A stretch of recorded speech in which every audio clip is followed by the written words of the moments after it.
This is former TNA World Champion Raven, and you're listening to TNA Cross the Line podcast. Quote the Raven, nevermore. And don't cross the line. Or do cross the line. I'm not really sure if you're supposed to, you're not supposed to. I don't know. Whatever. You get it. TNA Wrestling. Cross the line.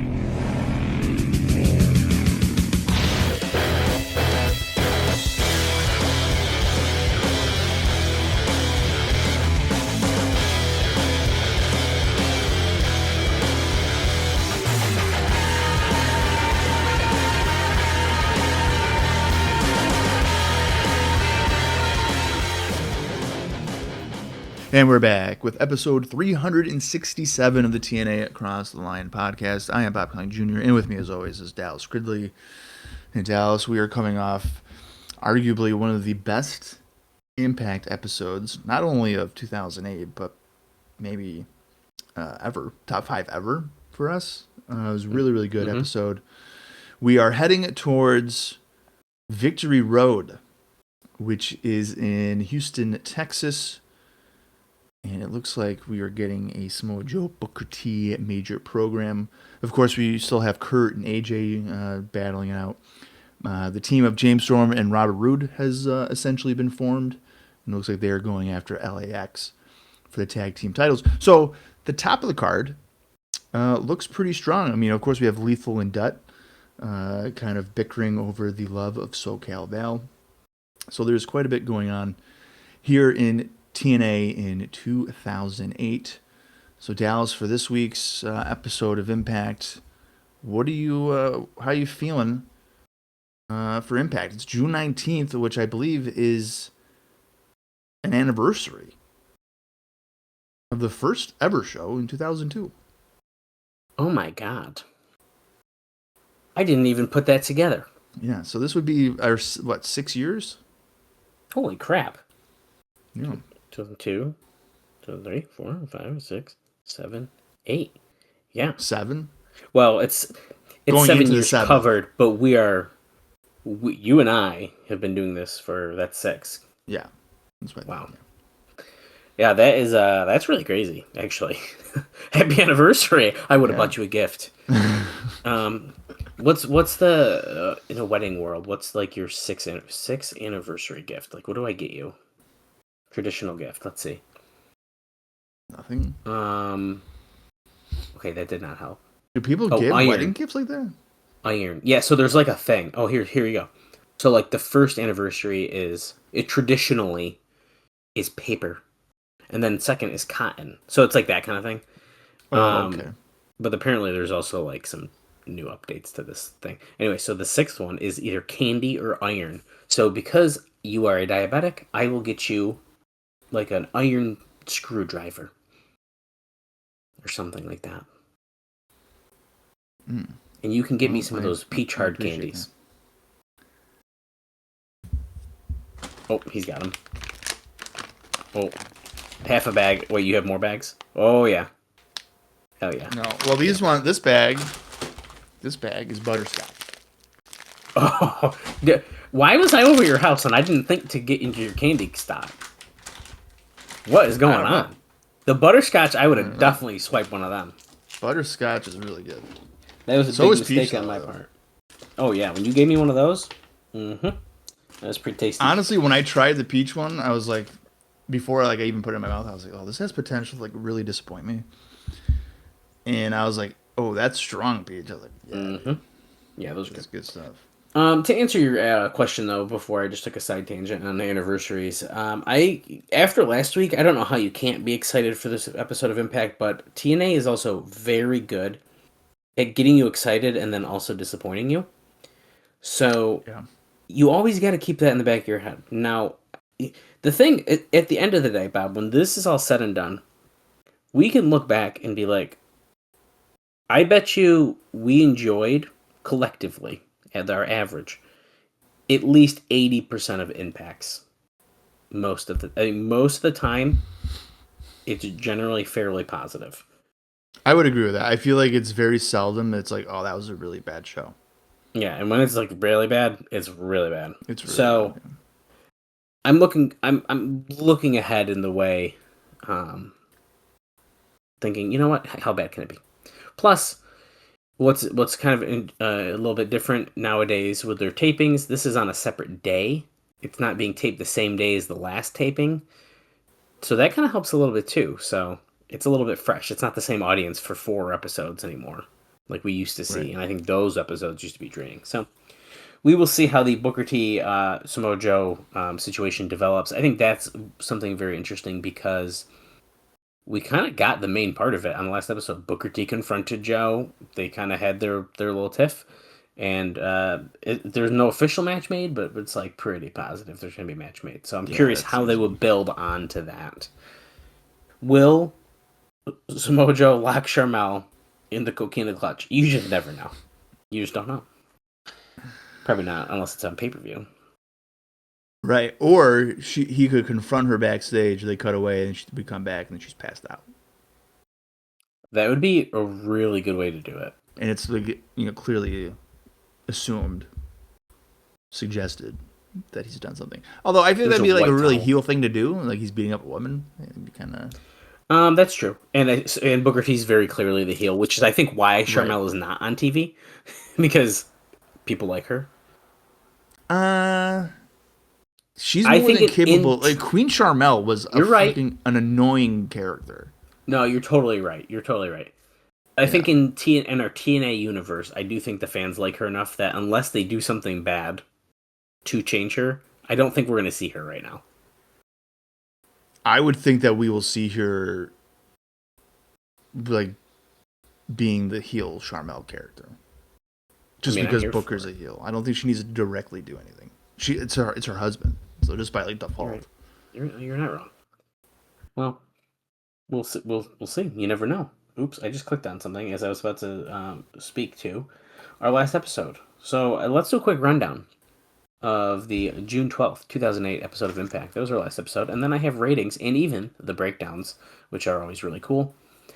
And then very shortly after that, Bob, we will be getting into the UK tour. We have some notes on that I will, as I normally do, play off of you after I do a little lead up. And then we'll be getting into today's show where we have some more notes to talk about. We are just full of stuff and fun here on the TNA Across the Line podcast. So, the June 12th, 2008 episode of Impact featured the following matches. Samoa Joe defeating Kaz in 6 minutes 55 seconds to retain the TNA World Heavyweight Championship. It's even said on Cage Match here that Dave Meltzer gave this 3 1/4 stars in the Observer. Which I don't usually read through the weekly stuff, so maybe he mentions that.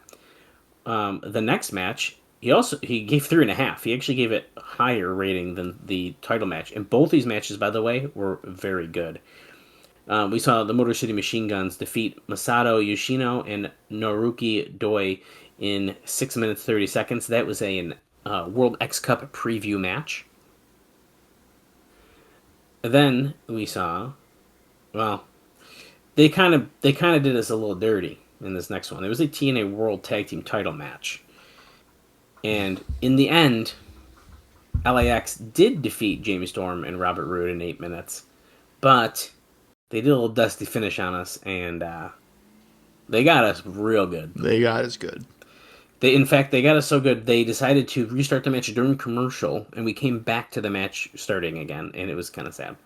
I think it's incredible that I don't know the exact time that I watched because I did written reviews of this. So let's say like a year ago. You would think maybe I would have known like that was going to happen, and then I did not know because I forgot.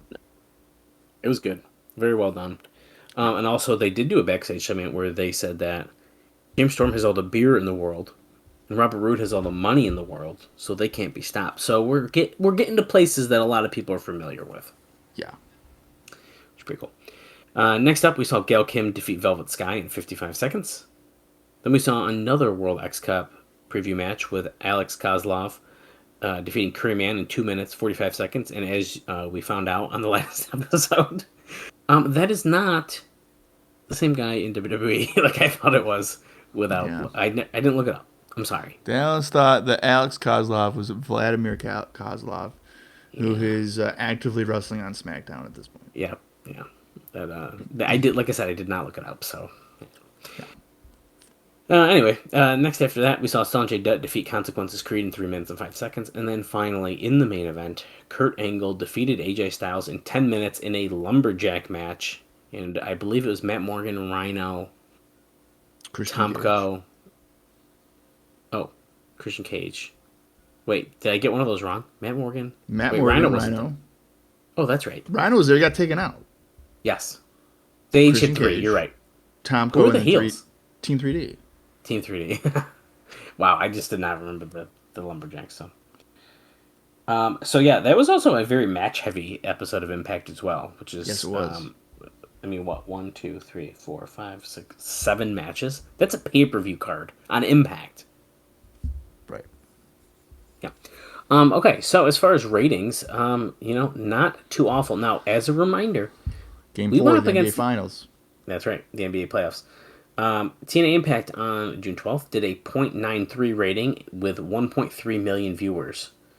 So, obviously going up against the NBA playoffs, that has to be considered a good showing. The show did a .59 in males 18 to 34, which Dave notes is not very good, and a .87 in males 35 to 49. And just as a reminder, our average for Impact is usually like a 1.0 and usually like 1.4 million viewers. So, honestly, not a major drop for having such a big game on. Interesting. So, that's cool. As far as the breakdowns for all the quarter hours and such, the show opened at a .97 for Joe vs. Kaz.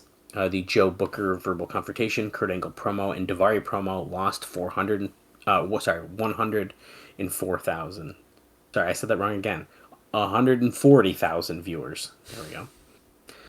Motor City Machine Guns in the match against Yoshino and Doi gained 126,000 viewers for a quarter based on work rate. There were 2 minutes of Joe Nash arguing at the end, and that is the company's hottest angle, but that's not going to up an entire quarter by itself. So that was like kind of part of that. LAX versus Storm and Rude lost 153,000 viewers up until the original Screwjob. Then the return with LAX then winning, and then the post-match Angle and Gal versus Velvet gained Jesus Christ, I cannot read. Just 83,000, not 100. So that just gained 83,000 viewers. Alex Koslov versus Curryman gained 28,000 viewers. Sonjay Dutt and Creed lost 97,000 viewers. And then Kurt Angle and AJ Styles was a rare TNA main event that was the highest rated segment on the show, doing a 1.06 rating and gained 278,000 viewers, one of TNA's best growth segments of the year. Didn't that just happen like the other week too in terms of growth for a segment? Yeah, here, you know what? I'm on the same document. I can scroll up and give us a little reminder. Was it like women's or something, like the knockouts? Oh yeah, dude. It was like, it was crazy. 400. Where is insane. Yeah, so Awesome Kong and Daphne gaining 320,000 viewers. That's nuts. Yes. And that was the Impact before Slammiversary. Yeah, that is right. Absolutely insane. Yeah.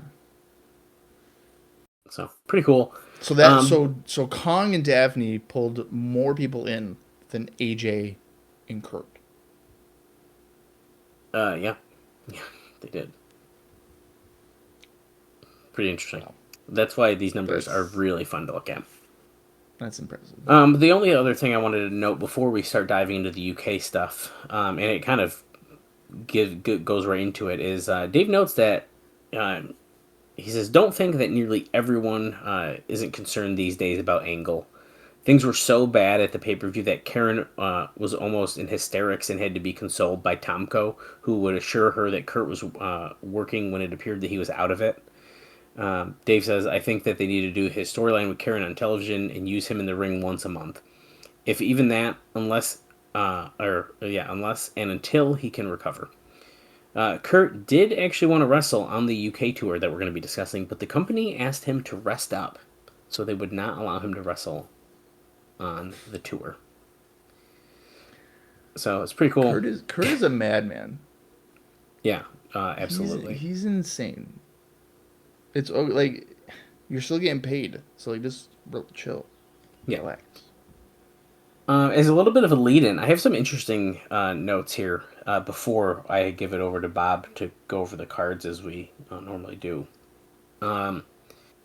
Dave does note that this European tour was a big success, and he goes into all the numbers for all of the things, but we'll divulge that as we do each card. But he notes that some of the younger guys considered it a tour of a lifetime because the crowd was so hot. Apparently, it was a real big deal for Joe and Styles because the crowds treated them like they were every bit of the superstars that anyone was. The only real negative we heard is that some who had been on a WWE international tours were complaining about the lack of catered food in the arenas. He also notes that they should have taped TV at one or more of the shows. They did apparently tape for a Global Impact DVD, but they should have used the hot crowds for tapings and done some TVs with more of a house show feel, given that it's almost universally said that TNA house shows are far better than their television. There will be clips from the UK tour shown on Impact. He says he believes on June 26th, so that's not even today's episode. The company is wanting to tape a Spike special or possibly do a pay-per-view from that tour. So we'll see. At one of the shows at the... Hold on, I can tell you which one it is. If I look down here. It's actually the third one at Coventry. Dixie Carter gave a thank you speech saying that TNA would be back in January, which got a big pop. And they were considering doing a pay-per-view in the UK. There are major problems with that. Pay-per-view would have to start at 1 a.m. in the UK to air in the US unless they did it in several-hour tape delay. Now, this is not 2026 where they can just do them at normal time in the UK and then we get them at 1 p.m., which is awesome. So they just assumed that they would have to do them at 1 a.m. in the UK, which doesn't make any sense. But right. So be it. Now, if they were to send a crew out there for a pay-per-view, they might as well get 2 weeks of TV out of it as well, since the people were already out there. He says, if I'm betting, they get a Global Impact special, but a pay-per-view would be a long shot. And Impact itself, I doubt will even be considered due to the costs. Now, the final thing here that's kind of fun is that TNA fans were given free t-shirts and fake backstage passes to wear around their neck when coming in the first night. Now, I'm assuming when he says fake backstage passes, he might be talking about how, like, at some concerts and stuff, you can get, like, a little lanyard that just says, like, either VIP or it just shows, like, what it is. I would be very shocked if it was a fake backstage pass, but... So he just also knows that it's a very hot crowd with everyone being treated like they were celebrities. That's the deal when you bring in American stars to foreign countries. They also did autograph session after the show with almost everyone on the card. And they didn't bring most of the women and managers on the tour, which we will be hearing as we go through the cards. So that being said, Bob, you're up. Okay, where did I put... Here it is. Okay. So starting off in June 12th, 2008, in Liverpool at the Olympia Arena. The results of the show are the following. The TNA X Division champion Petey Williams defeating Jay Lethal and Sonjay Dutt in a three-way to retain the title. In a mixed tag team match, Awesome Kong and James Storm defeated Doug Williams and Gail Kim. Abyss defeated Rhino. AJ Styles defeated Robert Roode. TNA Tag Team Champions LAX retained against the Motor City Machine Guns. And in the main event, the TNA World Champion Samoa Joe retained against Booker T. Sounds like a pretty good card. I do have it noted that they drew about 1,600 people at the show, which was just a few dozen tickets shy of a sellout, which is pretty cool. Oh, wow. So that's pretty solid. A few other extra notes here about some of the match and stuff. You already mentioned that one. So during the X Division match in the beginning, it was a crowd that watches the TV because Dutt was already over as a heel. Petey Williams pinned Lethal with the Destroyer to win that one. And then that's just the match, sorry. Sometimes I just highlight the whole section and then plan to just go over it. Fans were actually very cold to Doug Williams, which is interesting, even though he's British. So that's a very interesting note about that mixed tag team match. He said even though Williams is a good wrestler as anyone, he's not an American TV star, so people didn't think that he was real. He did win the crowd over by his wrestling, and they chanted his name by the end of the match. So that's good. The finish saw Storm spit beer in Doug's face and super kick him for the win. JB was here, and after the match, he announced that Doug Williams signed a TNA contract, and he would be appearing at the World X Cup. So that's a pretty big announcement for the UK fans to receive. I'm wondering if we'll hear about that on TV. The Abyss just won with the Black Hole Slam. That's nothing. But it is noted that it's the weakest match on the show. The AJ and Rude match, and what had to be the hottest crowd reaction of the night. So that's pretty cool. After that match, Kurt Angle actually came out and apologized for not being able to wrestle, saying that he was injured, but was looking forward to wrestling in the UK on the next tour. He said that the TNA fans were the reason that he turned his back on Vince McMahon 2 years ago. Meltzer says, "Yeah, I know it doesn't make sense, but it's a pop." He praises the talent of a lot of the people on the roster, including Styles, who he's supposed to hate. So there you go. As noted, no managers, so LAX did not have Hector or Salinas with them at all, and Hernandez got the pin on Shelley after a powerbomb. It's noted that that was a good match. And that main event with Samoa Joe and Booker T went 15 minutes. It was a physical style match that was also good, with a choke as the finish. And Joe noted that the last time that he wrestled in Liverpool, it was to say goodbye, because that was his final Ring of Honor match, was in Liverpool. Yeah. So it's kind of a cool return.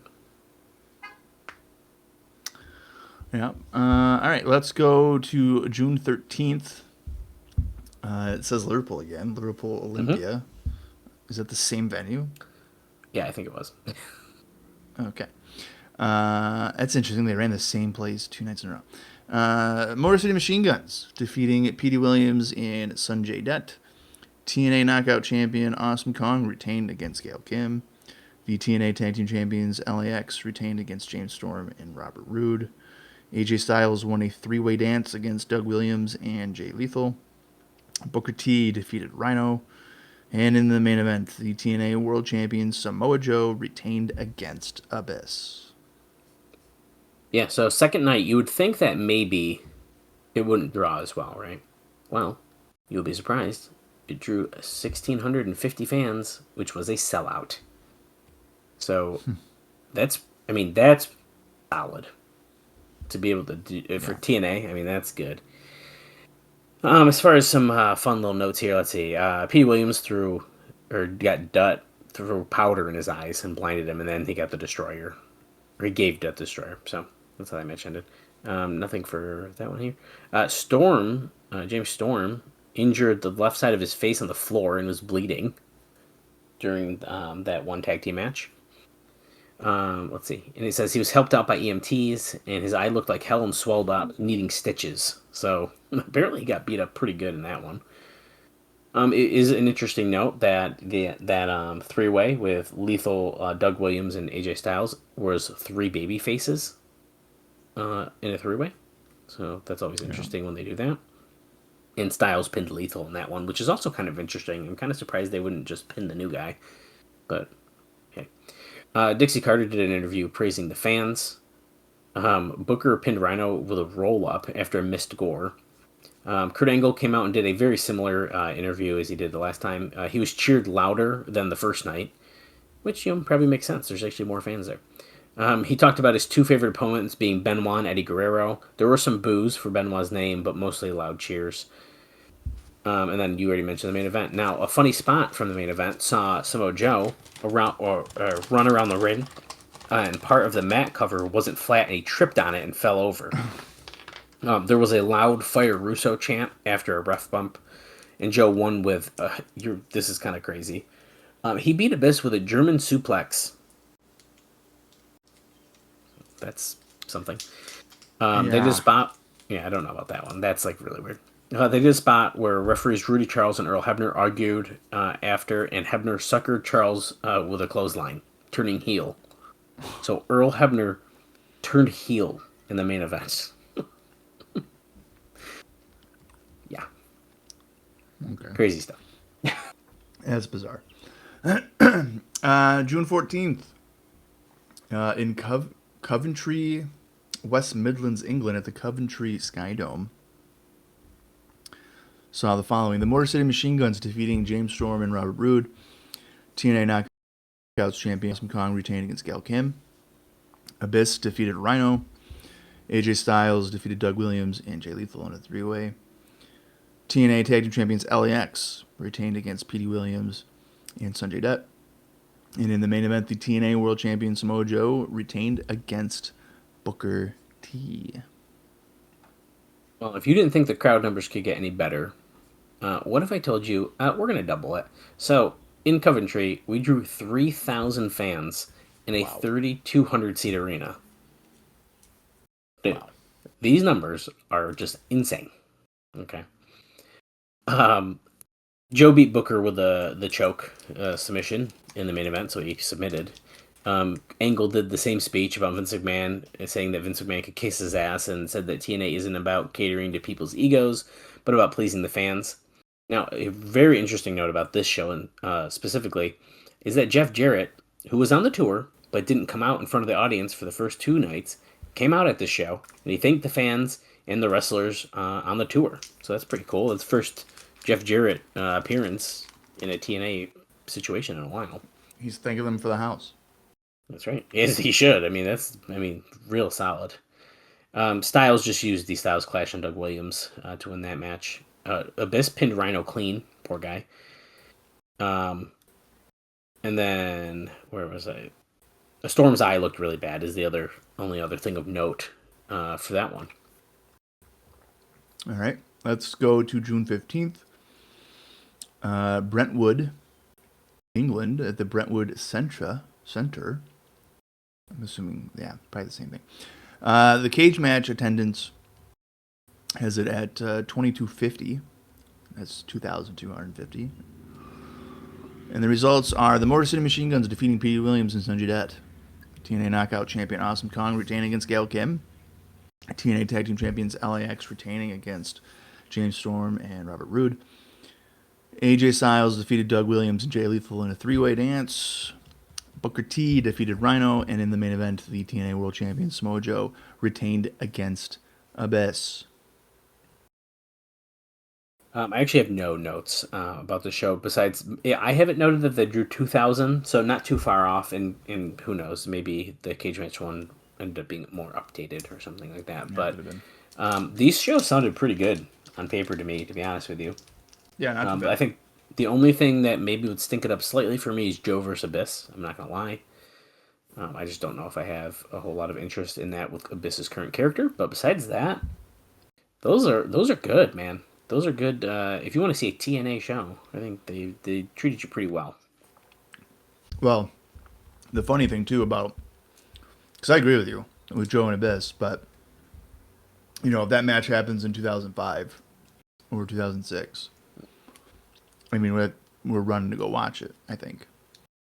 Yes, it's kind of wild. It's wild how in such a short amount of time, a way a character is presented can impact your interest in what he's doing. Absolutely. So, but I believe that's all the pre-show notes, right? Yeah. It's Impact time, baby. That's right. So let's get into the June 19th, 2008 edition of TNA Impact. If you want to watch along with us, head over to the TNA Plus app, and you can watch there, or it's in your collection. That will do the trick as well. Our approximate runtime is 1 hour, 29 minutes, and 52 seconds. I say play, that is when our watch along shall begin. So here we go. 3, 2, 1, play. Yeah, we're just kicking off with that new Cross the Line entrance. Not the song, just the cool video. TNA Wrestling Cross the Line. Oh, little Jay Lethal. Oh, he's at the Pink Taco. Which is backstage. Yeah, this is where they did the bachelor party. Now, unfortunately, there is no cage dancer. That's a bummer. You want to mess with Val? You want to ruin my wedding? Well, tonight I'll give you something to ruin. You're never going to forget this party.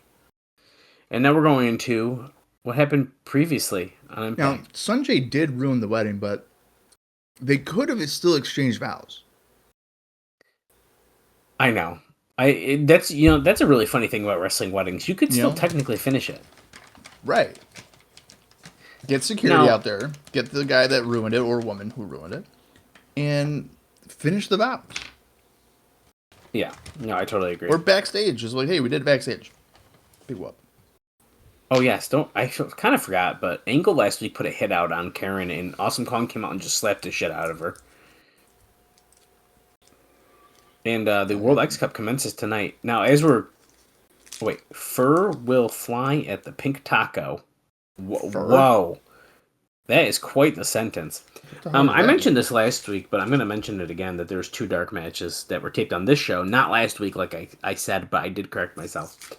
Petey Williams and Sonjay Dutt defeated Masato Yoshino and Naruki Doi. And then Curryman, Eric Young, and Shark Boy defeated James Storm, Johnny Devine, and Robert Roode.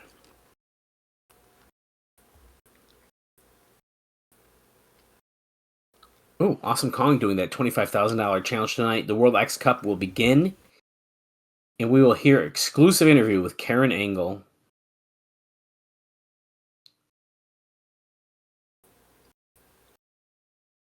Well, the World X Cup should at least give us some real solid matches to be looking forward to for a few weeks here. We also looks like we have Team 3D versus Christian Cage and Rhino tonight.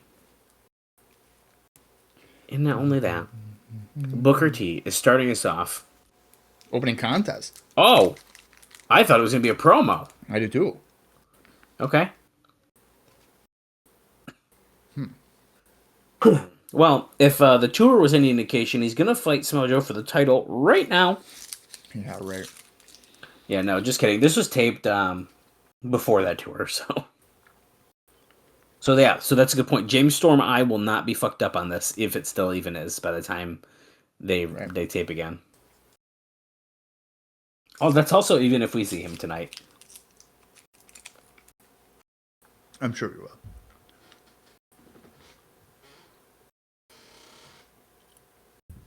Oh, lucky us. It's a BG James. Well, we haven't... When's the last time we saw BG James? I gotta look he was in the tag tournament. Yeah. But in a singles way, I don't know. Lockdown with Kip. Oh yeah, if we're talking singles, it's Lockdown, April 13th, and we've only seen him twice since that in wrestling capacity. But even after they lost that tournament at Sacrifice, we still haven't seen him. Booker wasting no time. He's attacked BG on the floor. And I thought Booker was supposed to be a heel, but this feels like a babyface thing to do. Oh yeah, we'd be cheering him. Yeah. For sure. We'd be at ringside, be like, yeah, get him, Booker. Look at that guy with digital camera taking a picture of Booker. It's so funny. What if that guy was what? He hit a really small digital camera in Booker T's face, and I thought that was really good. Cool. My notes are not working on my computer again, but that's okay. I can pull them up on my phone. I'm just not sure who I even have notes relating to on this show. I have to look.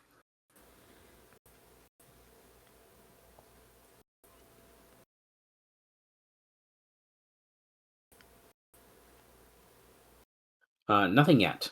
So, that's good. Booker, a little high kick, knocking BG James down. Do you think BG James is going to win this one? I'm going to go with no. Oh. Okay. Probably not. Okay.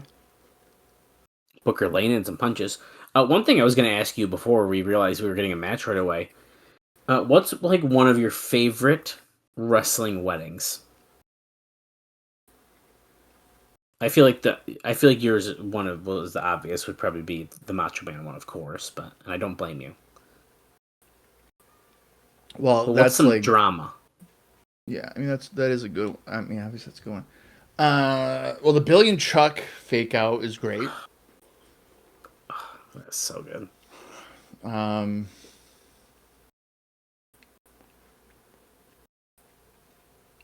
I'm trying to think. Dude, Billy and Chuck one is... That's like an I forget all-timer. It's... That is an all-timer. That might be a it top really is. 3. Oh, yeah. I would agree. Yeah, for sure. Yeah. No, it's great. Wait, we're getting word in the locker room. Oh, Samoa Joe's watching. We're just seeing it. So we're not just getting word. On a very small screen. Yeah. Um, Do you like Al Wilson and Don Marie? no. And he got married in his underwear? Yeah. Excuse me. I mean, I didn't really like that angle to begin with. This is stupid. I mean, she fucks him to death, like literally. Like he dies because they had too much sex. That storyline made me feel weird. What a way to go, you know? I mean, that's great. Right. What is it? Kane and Lita was interesting. That's really good. I really like the... Well, I'm trying to remember what the order it went. I think it was... it's the TNA one with Braxton Sutter, Pepper Parks, and Laurel Van Ness. Mm-hmm. Where he, like, essentially says no, and that's where she, like, goes crazy and becomes the mess. Because he's in love with Like, Allie, right? Yeah, yeah.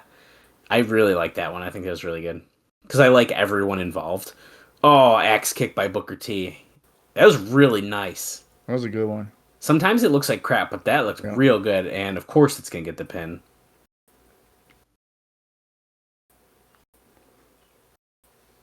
Samoa Joe just looks angry. Don West thinks he should be impressed. He just looks kind of pissed.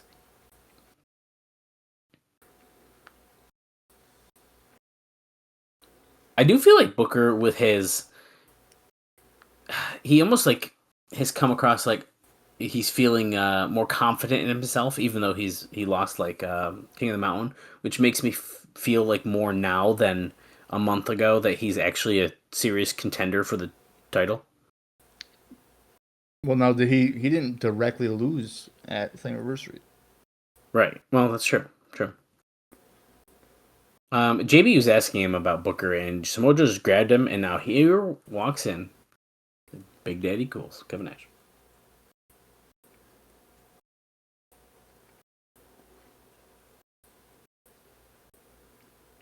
Nice trade off on the locker rooms.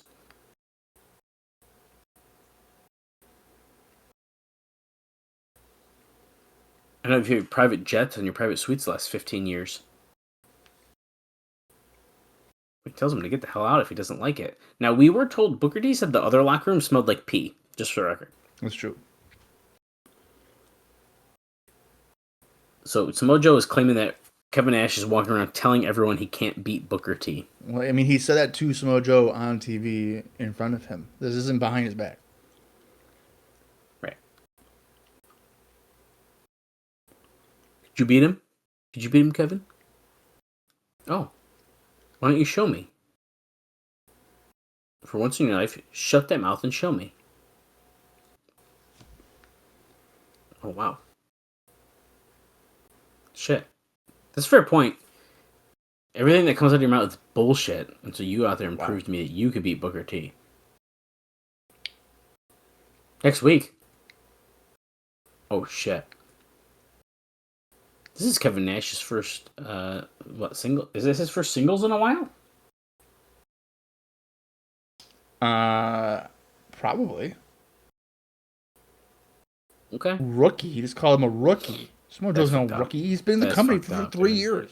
And he's a world champion, but okay. And he's a world A random note, a few weeks ago when Kevin Nash did that promo on Samoa Joe complaining about the machine breaking down, it was actually word for word from a character in the movie Platoon, played by Tom... I don't know how to say this right. Beringer?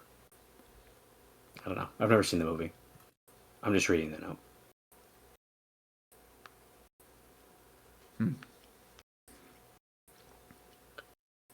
Seen a little Booker T cross the line video here. TNA Wrestling cross the line. Oh, see, I meant to say this earlier too, so let me get this out as we're about to kick something else off. Oh, it's just the World X Cup. We're just talking about it. After the success of that first UK tour, it is confirmed the second tour in January is going to be a lot more ambitious. They're playing 3 of the 4 dates in 10,000 to 18,000 seaters on January 20th in Manchester, January 21st in Birmingham, and January 22nd in Glasgow. The only sub 10,000 seat arena is the one in Glasgow, and January 24th at Wembley Arena in London. So they're feeling pretty good in January. And I'm sure Kurt will be wrestling on that one. I would have to assume. He's probably not going to miss fucking 2 tours of that. If he can help it. Oh, Bob, here we go. This is the opening match of the World X Cup. Here we go, baby. Don't know this music, so I can't tell you who it is yet. Hold on. Koslov. I am wrong. That is Tyson Dukes, and Daivari. Oh, okay. Yeah, so I always thought it was Ducks too, but I do believe last week they said Dukes. I knew it was Dukes, and I still said Ducks. So there's the World X Cup trophy. Now, I believe we've seen Tyson in Team Canada before in the World X Cup, correct? Yeah, I believe so. Yeah. Daivari, this is his debut match. He was but he was on Explosions in 2003. Right, but debut for us was last week. 29.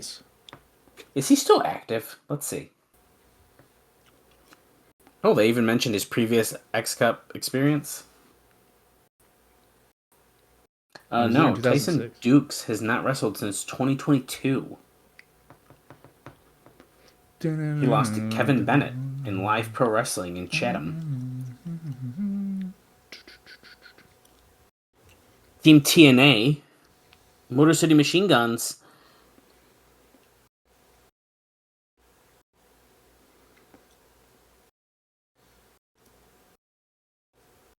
Well, okay. So round 4 is the return of Ultimax. Round 3 is a 12-person elimination tag match. They're going through everything, but these rules I can't even repeat them this fast. Basically, the only thing I care about is the Ultimax. Right. So, long story short, it's point based. Right. He said there's tag matches and singles matches. I believe the first stage is tag matches and the second might be singles. The most points you can win is 3, which must be a pinfall victory, I'd assume.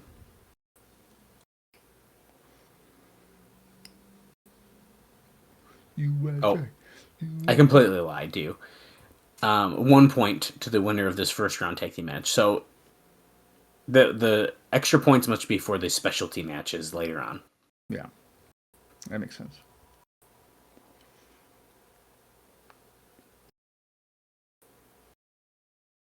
Shelley starting off with Tyson Dukes here. He's coming off the rope. Slides under. Headlock. I don't know about you, but Tyson Dukes is giving me...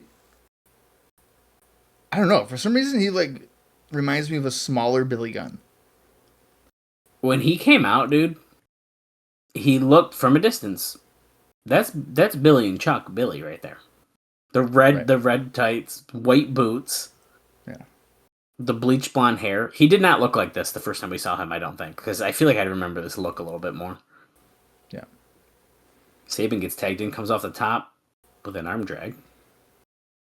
Tags in Daivari. Here's his first action we've seen him on Impact. But he was stopped pretty quickly by Chris Sabin. Actually, now that I think about it, I don't know if we're going to see... No, so I'm telling you here. I just looked ahead a little bit, but Doug Williams, as we noted, he did sign a contract already. I believe he's on Team International, so it kind of is fitting here. And he will be a regular starting at the next tapings. So He won't be on the show, but we'll see him at the next, which makes sense because they said at the tour that happens in a few days that he signed. It's also noted that Team Mexico is at least at this point scheduled for the next tapings, but who knows because it's dependent upon visas being completed. So that's kind of interesting that we have started this and we don't even know if Team Mexico is involved yet. I was just saying, like, how do you start this without confirming that all the people can even be there? Yeah, that's risky. That's insane. What a risk.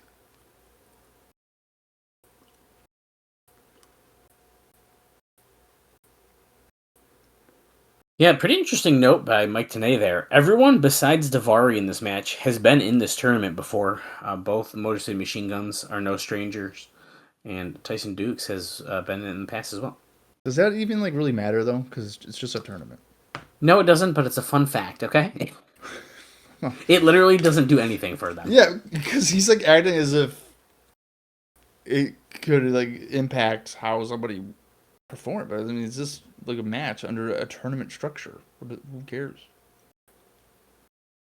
Okay, so Bob's a hater. I guess. I would understand if he was like, all these guys have been in Ultimate X, but Daivari. So yeah, okay, Davari's at a disadvantage because he's never been in a Ultimate X match. Yeah, but has he ever been in a World X Cup? Has he ever been in a tag team match? How about that? I don't know. How long ago did Daivari even get released? Do we know that much? Well, he was definitely with Kurt. He was with Kurt in 2006. Really? I didn't realize. Yeah. So hang on a minute. Let me find out where I can even do this. And I can get that information for you here in a moment.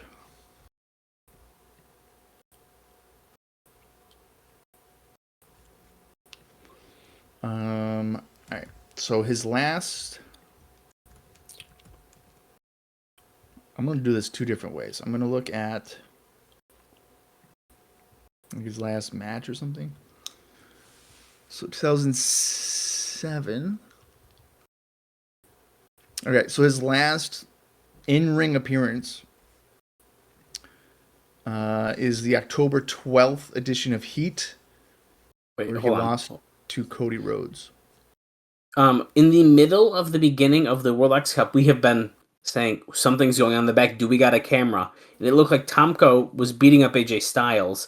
But why are we doing this in the opening of your new major tournament that you're doing right now?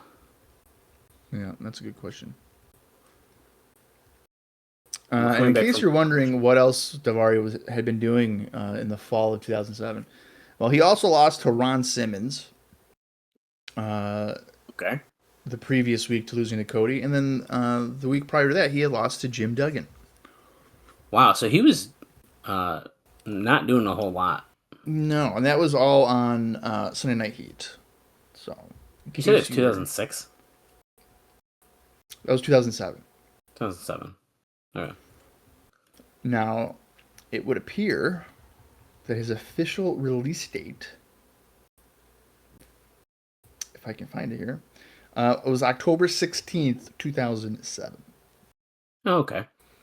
Did he do any indies of note? Did he have any cool matches at all? Something tells me not really, but I could be wrong. Well, it looks like he was in All Japan. No. Wrestling a bunch of people that I couldn't even tell you how to pronounce their names. That's fine. That's fine. I'm not going to disrespect them. Although you could argue that it's disrespectful to not even try. But it looks like in January he wrestled Too Cold Scorpio for International Wrestling Cartel. He teamed with a guy named Dennis Gregory in a tag team match against Raven and the Sandman for International Wrestling Cartel. Yeah. Raven. I missed that guy. Yeah, that looks like his first wrestling. That's not really a match that anybody would. Okay, well, honestly, even just those two were more interesting than I expected. So, my apologies to Daivari.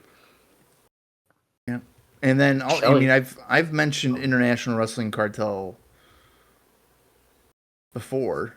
It was just recently announced that all their future events and their archive is going to be on the independent wrestling TV. Oh, I streaming did see service. that. Yeah, so that is pretty cool because throughout the years they've had some great matches or shows that don't get the attention or haven't got the attention that probably should through the years. Where are they based? Pennsylvania. Oh, really? Yeah. Wow, I didn't know that. For some reason I also always get them mixed up with like IWC Puerto Rico. Or I think that happens quite a bit. I see that. Yeah, you know what I mean. ICW, yeah. Yeah, ICW Puerto Rico. I get that mixed up a lot. Yeah. This match has been pretty good, by the way. I know we have been talking about Daivari's career, but the action has been quite good. Well, the thing about IWC is like if you're a fan of like Britt Baker and Wardlow, that's where they kind of came from. Was oh, that's cool. IWC. Dalton Castle worked there quite a bit. Oh, okay. Double team super kicks to Daivari. Machine Gun's going for cover, but Dukes stops that real quick.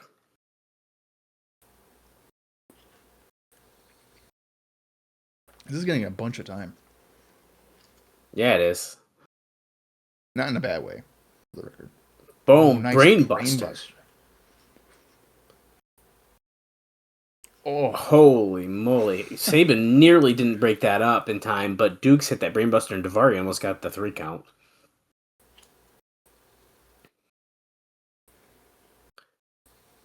It is quite back and forth, as Don West is mentioning. Dukes jumps up, but Shelley swept the leg. With his foot, he kicked it. Daivari back into the corner. Saban with a nice running boot.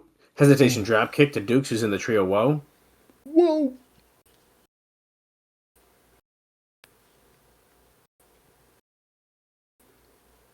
I'm kind of split right now. I want the Machine Guns to win because I like the Machine Guns. Shelley, sliced bread number 2, or just sliced bread, and that's a 3. So okay, I'm happy they won because I like them. But you're gonna make all these other guys look so lame if they don't win anything. It's one match, Dallas.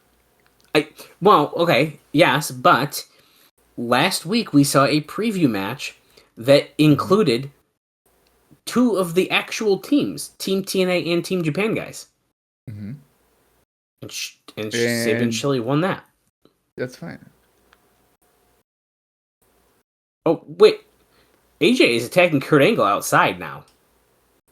Did I mistake who Tomko was beating up earlier?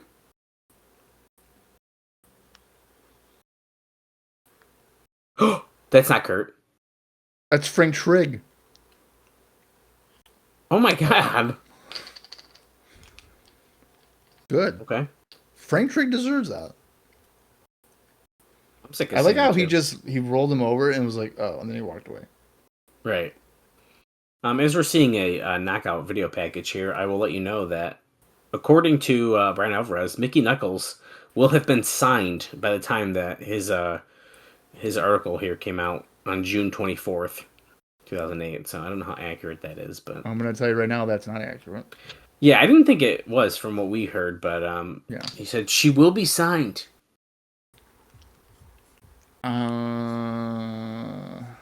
Let's see.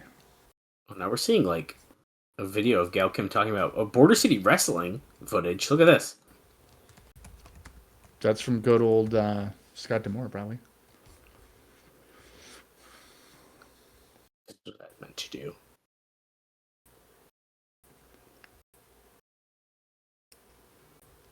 Talking about the sacrifice it was to go to school, have a part-time job while wrestling.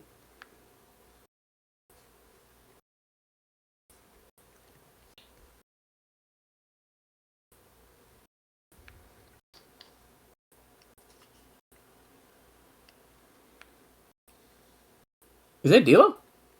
That's Scott D'Amore. You legitimately thought that was D'Lo Brown. For a second, I did. Yeah, you did. For a second, I did. He was bald and He's wearing a white purple. guy. He's a white guy. It's old footage. I'm on a roll, dude. I'm on a roll. Oh my god. Is that Bobby Lashley? Oh no, it's Simon Diamond. I'm Shut up. Okay. Okay. For a split second, I was like, is that Nilo? I will say it did not look like Scott D'Amore. I'm just saying. Now look at this. This is cool. We're showing old footage of Angelina Love and Gail Kim.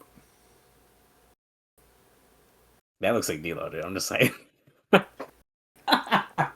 I would say Oh D'Amore my is God. significantly bigger than D'Lo Brown. Okay, so that's the thing. I was thinking current day deal. 2026? Yeah, that's why Oh that my did not. God. That's why that did not compute. Listen, I only had one coffee today. I am full of so many hot dogs. You know how many hot dogs I ate today? Why? Why would you do that? We do a special hot dog day at work, and that was today. How often is that a thing? Once a year. Oh, once a year. You know how many hot dogs I ate? Guess. 6. I ate 2 hot dogs. 2? Yeah. Which That's is a pretty normal normal. amount. I was trying to challenge people to an eating contest, but people didn't think I was serious. Well, if you only ate 2, I don't think you were serious. I was. Hey, still to come, the Kong $25,000 fan challenge. Showdown at the Pink Taco. I do keep forgetting about that. Which, again, is just backstage. KG Rhino versus Team 3D. I like that they switched the order of the teams for this graphic. That's funny. They did. Oh. Live from her townhouse in Pittsburgh, Pennsylvania. I like how Also Karen known has as- been... Backstage. Yeah. I like how Karen has been moved to a townhouse. She's not living in a house anymore. She's living in her townhouse. Not an apartment. Yeah, right. She's so happy she came out okay. You're not a wrestler. You're a mother of 2 children. This is going to change your goals of having a career here in TNA.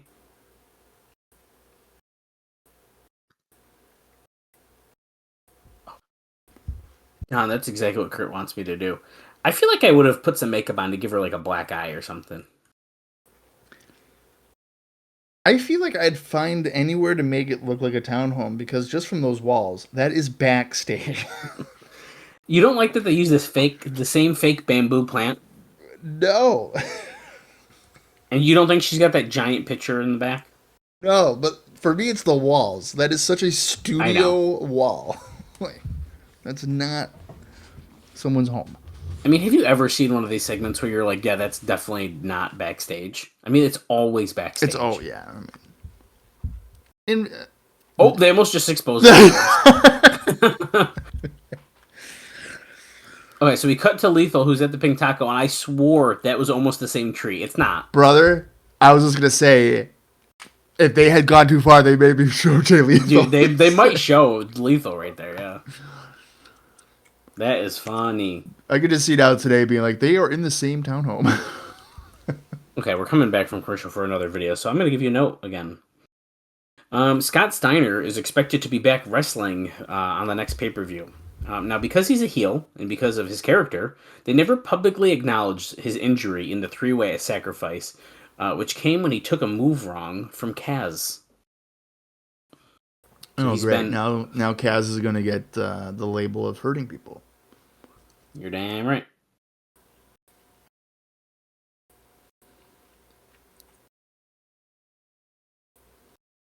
Let's take you back 7 days. Yeah, LAX getting freaking the belts handed back to him like it's nothing. Well, here's the thing. And TNA doesn't mention that. They should mention that Beer Money had won the titles, got reversed or whatever, match continued. Yeah, but see, that makes LAX look like bad guys. How? I feel like I should say the opposite. It almost makes you like Rude and Storm. You're like, oh my god, they won the titles. And then they lost them, so it almost gets some sympathy. They cheated. Well, And then you got to Hector- explain all that. And then Hector ruined it. Don't worry, we're making sure we still hate him. We're showing how they whipped him. All members of LAX, except Salinas, who was not there, were handcuffed to the turnbuckles and whipped. Oh, Cornette's like in the crazy. ring. Oh, my favorite. What my god, what do I you love want, him. Cornette? I'm just saying, he's been working with Vince Russo for quite some time, and they're working great together. I mean, years. That's pretty impressive for someone who really fucking hates him. Yeah. And it's making me... I mean, you might even already know, as he's introducing LAX here. I wonder what was the final straw. I don't know. Like, what is the final thing that he's like, fuck this guy? I'm wondering, because I really don't know. I don't know how long Cornette is here for. I'm wondering if it's more so like Bischoff and Hogan coming in, that he's like, I'm out. Cornette? Yeah. Hmm. Because I don't remember him being there for the Hogan era. Like Hogan era. No. I'm honestly very surprised he's still here. Yeah. Well, I guess, so this is a good point. I mean, his only job is an authority figure, and then you bring in Bischoff and Hogan, you no longer need Cornette also. Right. Unless it's behind the scenes. Okay, Hector has a belt. We're signing a strap match, I'm sure. It has to be. But it's going to be like called something stupid.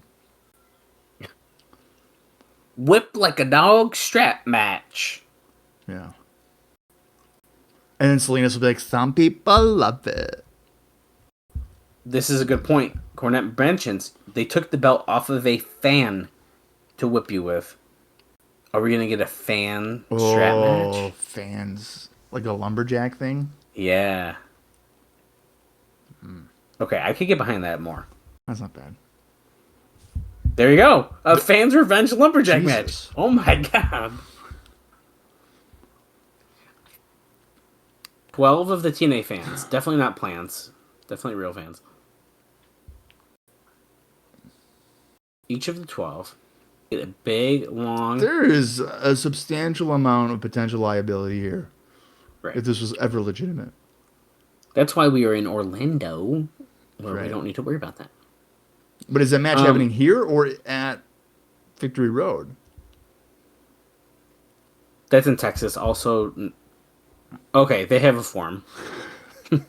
Never mind, we're good. We're good. We covered our tracks. Hector, it seems like you're dead serious about getting even.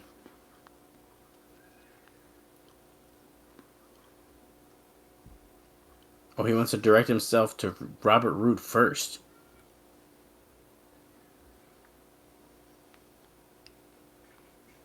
I mean, I'm fine with this. I also think it's funny that they're like, 12 fans spread around the ring. That's not really that. That's 2 per side. I think you need more. Crazy. You got to double it. You think so? 24 fans.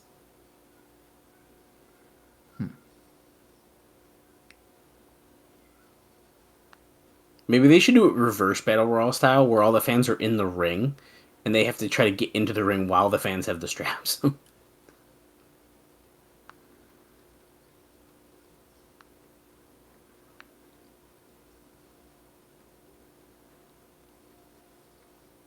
Cornette goes, I hope everything you just said is clean, because he was speaking a lot of Spanish.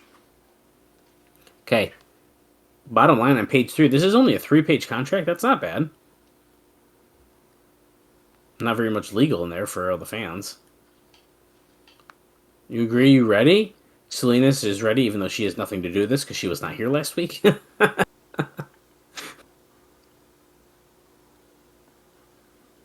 Oh, this is...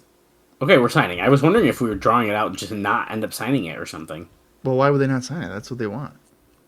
I was waiting for Rude and Storm to attack or something. Is this Victory Road? Or when is this taking place?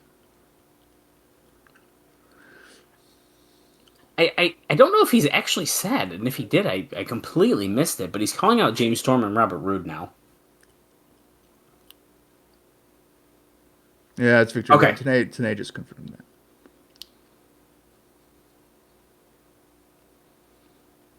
Why does Jacqueline need to plead guilty? So they're gonna beat him up from behind or something.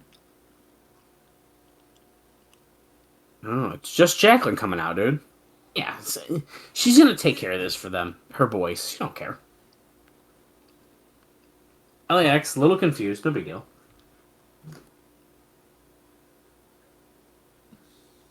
This is no big deal. They're gonna get beat up. I like the idea that Hector and Hernandez just chase Jacqueline off. Like, don't get in this ring. Don't get in here. Like, why? That was funny. You'll be gone from TNA. That will not be tolerated. That is men on women violence. We only do that in the Pop TV era. Even if they do deserve it, as he looks at Jacqueline. Okay, that's rude. That's fucked up. Conduct yourselves like professionals.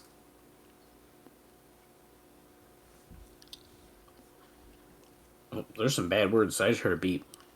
Okay, they're letting Jacqueline in. Wait a minute. Hold on. I called for Rude and Storm. Where are they? I don't know, Jimmy. I'm not a babysitter. You got one of them making money and one of them being a drunk. So you're telling me they didn't have the guts to come out here and face LAX? Jacqueline's like, I'm out here. I'm facing them.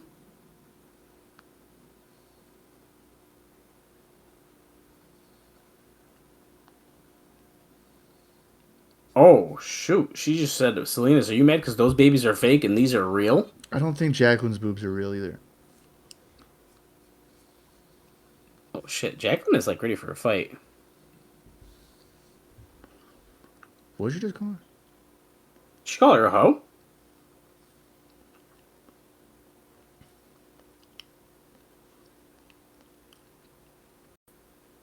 I want that bitch. Put him in a mud pit.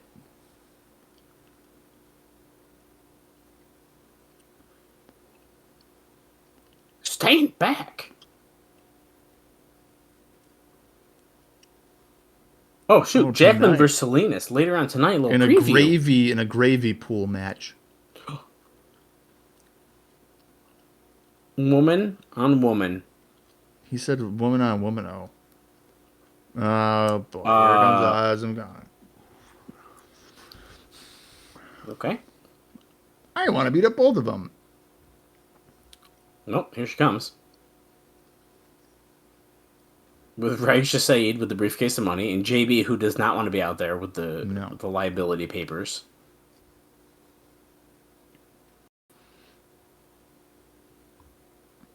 I like how he's like the leader of the group coming out first with the microphone. Like a spokesperson, yeah. Your attention, please, folks. We are immediately interrupting this to do the $25,000 challenge.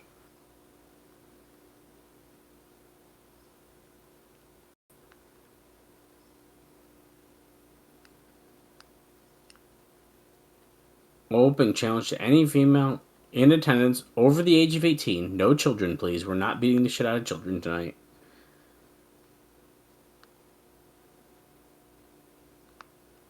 If you are successful at defeating Awesome Kong, you will receive $25,000 cash. Now, they did not mention the Knockouts title this time. Yeah.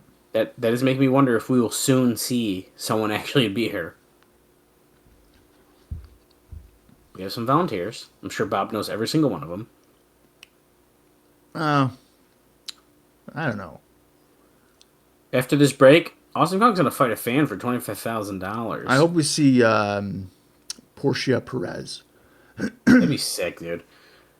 Another cross the line video here with Kaz. So another note for you, Bob, and that's, I'm sad to say, unfortunately, nothing is being even talked about these days regarding the possibility of using the Ultimate Warrior. I'm devastated. I'm sorry. I'm really, really I sorry. can't believe you would. I can't believe you would drop that news to me at fucking 12:40 in the morning. I know. As we come back, I'll also tell you very quickly that they've booked major and non-inexpensive arenas for shows. Wait, I know the blonde. I don't know who that is. I know who the blonde is though. So do I. That's Taylor Wilde. Oh my god. I don't know who the other girl is though. Oh, she's looking at the blonde. I'm gonna hang on to this note till after this. Which one will it be? The blonde, Trish Stratus. Trish. TNA's version of Trish right here. Do it. And here we go. You are and getting she the is opportunity. signing her life away.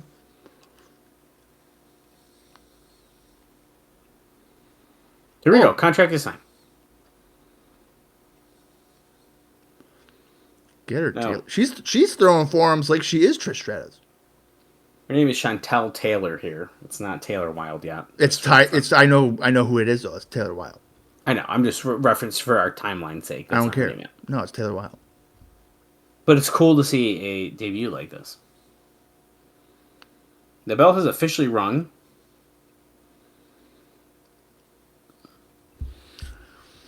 Come on, Taylor. Win the title. Kong just shoved her back. Now Taylor ducked a push, I suppose it was. Yeah, another one.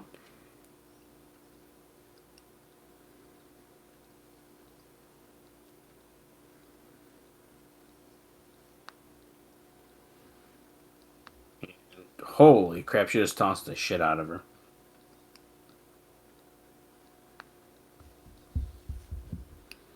Okay, well, hold on. As she's beating the crap out of her, this note is one sentence long, so I'm just going to finish it quick. They've booked major and not inexpensive arenas for shows on August 1st in Corpus Christi, which is an 8,500-seat arena, and August 2nd in Laredo, which is a 9,500-seat arena. So that's a lot. Laredo and what was the other place? Corpus Christi. For a live event? Yeah. Yeah. At least, I mean, I'm assuming they're one day after each other, so that would Right. that's That's what that would be. I I understand. I understand their desire, like in England, to, take that level of risk. Right. But,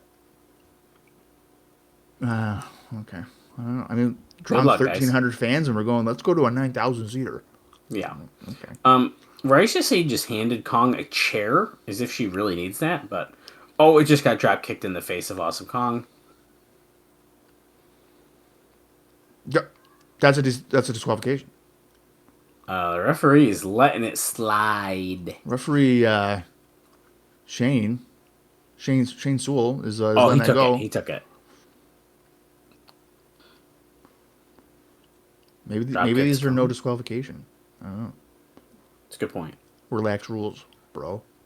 Missile drop kick. She just took Kong off her feet. Kong has been knocked down. 1, 2. Oh, 2 counts. That's the first 2 count in this open challenge thing. Yeah. Remember. First, even close to a cover on Kong. Kong slips out of the ring. She's looking tired. Are we about to get a tight? There's no way. I should know because I've watched this maybe a year ago, and I fucking do not know. No idea. Oh, caught on a crossbody attempt off the top to the floor, and then she posted her to the. Oh my god, that looked pretty good. Yep, she just splatted around the ring post. Taylor is not looking good now. Uh-oh. What's she doing? Oh, chopped her against the post.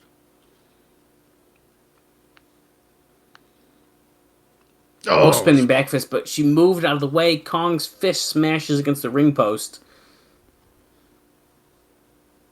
There's no way. Oh, clothesline on the floor. That stops Taylor.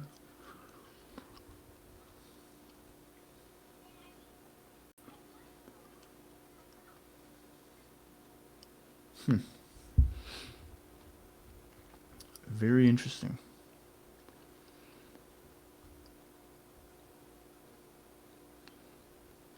Raisa Saeed is looking nervous.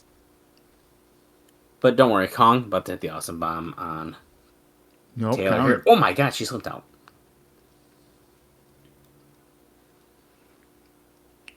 She's kicking the legs of Kong.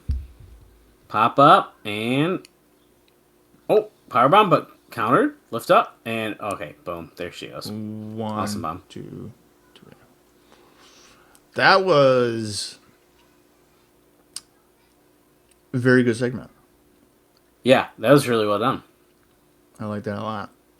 See, now as I'm trying to talk like as if I'm watching the first time 2008. If I'm a viewer, I'm sitting there going like, this Taylor girl, she's got potential. Like maybe we should see her again. Well, her and even when they had Josie was pretty feisty Josie too. had, yeah, but Taylor like, got a near fall. Right. Oh, We've no, what just is cut this? backstage. Rhino is put through a table by Team 3D.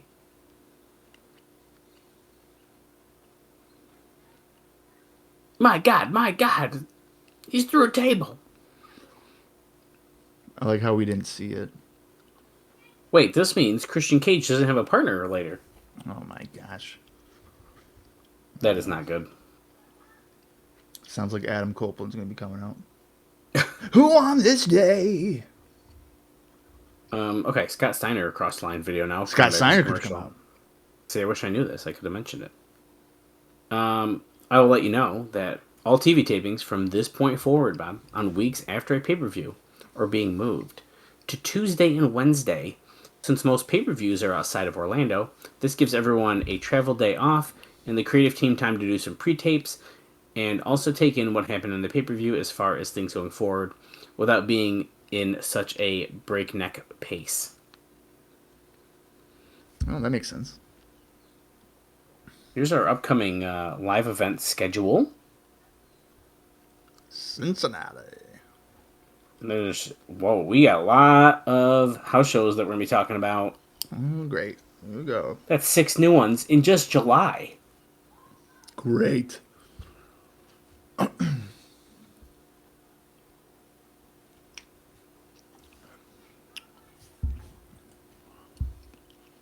Sonjay, you're supposed to be at the Pink Taco. JB's asking him, why are you here?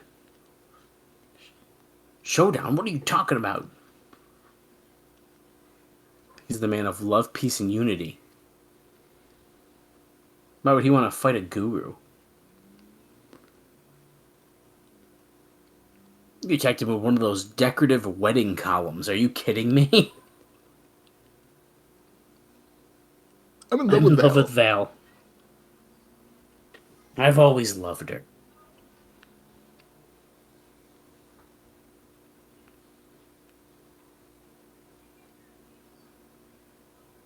Dutt is claiming that Val is in love with him too. Whoa. Wow, dude, we're doing another... Whoa. Is this on a cross line or is this just a Kaz video? I think this is Either a way. Kaz video. They're really putting over fucking Kaz.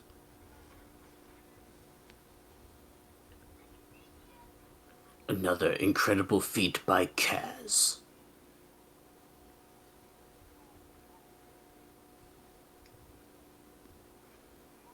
The winner of the Terradome. Has to offer. Okay, hang on. A World X Cup preview match? It has already started. It started. It's just the wrong graphic. Here's not Vladimir Koslov, but instead Alex Koslov. Who, by the way, has a breathe right strip on. What is wrong with that? Okay, he doesn't Listen. want to be stuffed up. It is not part of the World X Cup. They just said in commentary. Why? I don't know. So you're telling me... Hang on a minute. So you're telling me that we have started the tournament, but now we also still have preview matches for a tournament that has already started. Yes. Because that makes a lot of sense. I'm really confused. I really don't understand that. I am baffled. I mean, unless it's because we're not doing singles matches yet, but still, then do another tag match. Yeah, I mean that is true. I don't know. It's kind of weird.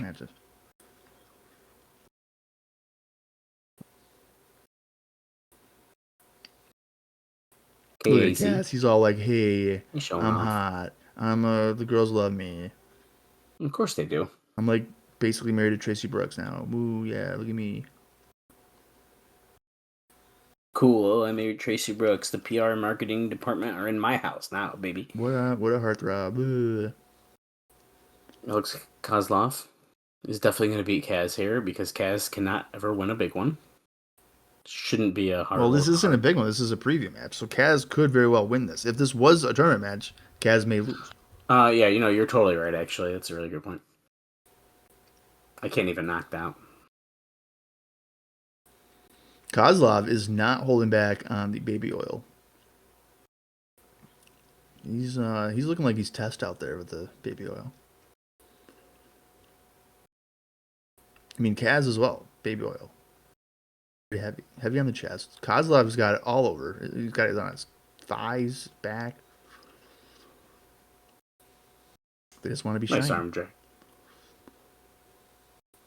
Oh, Kaz ducks the clothesline, ducks the back elbow, and Koslov stops him. He's a superhero. Stop. He told him to stop, and he did stop.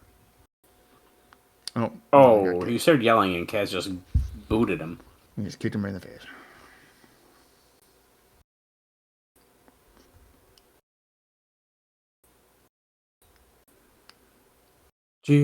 TNA.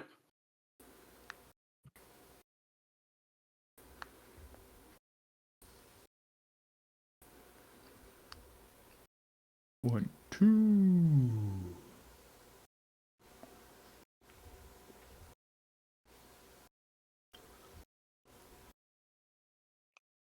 Oh, nice kick to the back of the head. Kaz falls off the apron. He's down on the floor. What is Koslov going to do? Same man who beat The Undertaker on SmackDown jumps off a springboard. No, that's not true. Time check here. We are at 53:08, 09, 10. And then if you're like me, that means we have 36 minutes and 37 seconds remaining in the program. Oh, yeah. Russia sucks chant. Good. Okay. Good. Well, if the guy's going to put on his furry hat before he kicks Kaz, yeah, they do suck, man. I mean, well, yeah.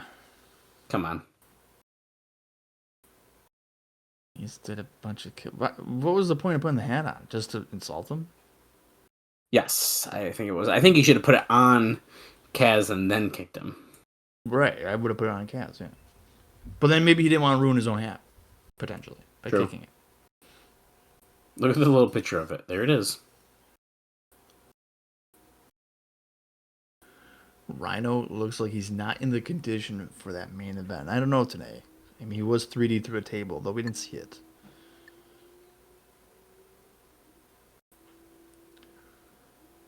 One. Little roll up. No. Gets pushed off. Kaz comes back. Tries another version, but guess what? We're going to bridge up. Can we do it? There's no shot I could do that. We should try it next time I'm over. I'm not going to do it. Backslide? Nope. Kaz breaks out of that one. You will appreciate this. The other day I was watching a Thunder from 1999, and I saw a gentleman put another gentleman in the torture rack. And it's not the same one that you would see all the time in the front row of like a 97 Nitro. So really? It was, yeah. More people did that, huh? Being like, this is us. Yeah, apparently. Look at this. If we had done that at the Impact taping, we would have gone on TV. No, you're right. The Romero special is stretching Kaz over the middle and bottom ropes. I've never seen it done like that. That was very impressive.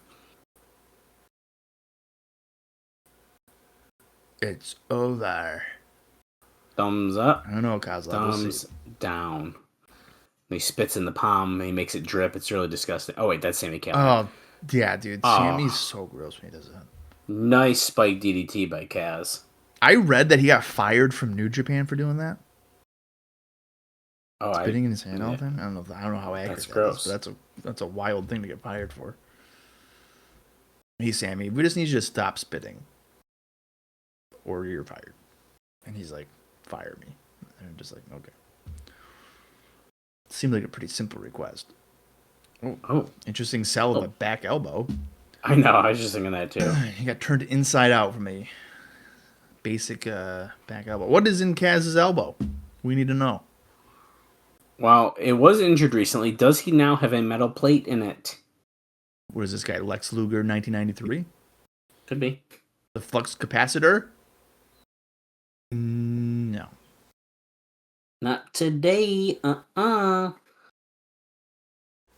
Avoid the boot. Boot to the or kick to the back of the head. Inseguri. Teneza. Going to the top rope. Is Koslov going to do it? Springboard. Splash, but he missed it. Wave of the future. 1, 2, 3. He got it. That wasn't too bad. No, it wasn't. But I'm telling you, these international guys are looking lame. But now here's the thing. I feel like every year, and I don't know this because I haven't looked it up, so I could be wrong. But I feel like most of the time an international team wins the X Cup. Oh, that's true. Pretty sure it is. Look it up. Oh my god. I don't think that's true. I'm looking it up.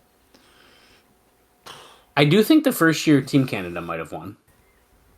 But technically, they were in TNA. World X Cup winner history. Do not look at 2008. I can't confirm that. Okay. Okay. Oh, wait. So I got the first two. Hold on. Christian Cage just announced that Rhino has a concussion. He cannot go tonight. That's not good. Okay, go ahead. Well, as it turns out, Team USA won the first two. Okay. So it looks like I'm wrong. But yeah. Okay. Chris Sabin was the captain of both instances. Yeah. So. Yeah. All right. And they're gonna win again, probably. Well, we're going. Probably. I mean, if they've won 2 in a row, what's stopping them from 3? Right. We're seeing a Robert Roode cross the line video, so I'm going to give you the final note of the show today, Bob, which is that Bobby Lashley has talked about TNA. Right now, he's more interested in working on a per-show basis for indies around the world, saying that he's interested in the kind of schedule that Chris Masters is now working, so is leaning against it. Bobby Lashley. Oh. So he's leaning against coming into TNA. He wants to work like Chris Masters. Wait a minute. Okay. Yeah, is this where I go, hey, Bobby, you're working one or 2 days a week? Yeah. We're seeing Matt Morgan rough cut here. Yeah, he had ADHD. Or did he say ADD? I don't know which one he said. He something about focusing. He had a lot of anger to lash out, so he played baseball. Basketball, that's even less likely of a thing to let your frustrations out. Syracuse, UConn, Indiana. Shout out, hello.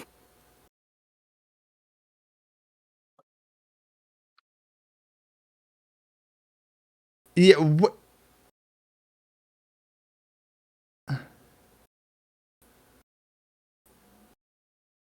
The McDonald's All-American game?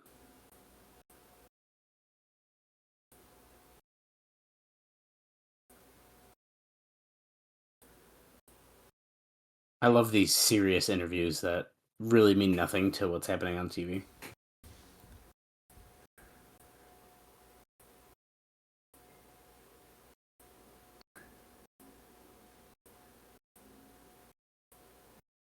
I feel like the rough cuts are usually like with the feuds. Like they did it with Kip and BG. This is just like him talking about his failed basketball career. To be continued. Oh, I'm so excited about it. Yeah, you're right, because Kip and BG was about their... I guess a level of like real life. You know what it is? He's got to be filming episodes for Gladiator, right? And they can't have him on TV, so they wanted to do that to keep his character around. It's got to be. Right. Yeah, but now as a viewer, I'm thinking, oh, this guy's just a loser former basketball player. Oh, we're at the Pink Taco. Oh, Sonjay wants him to hear him out. You ruined my wedding, man. I'm in love with your fiance.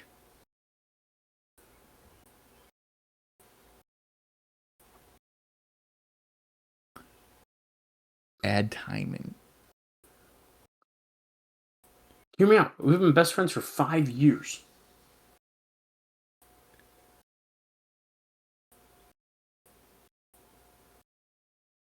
If you ask me what's in her heart.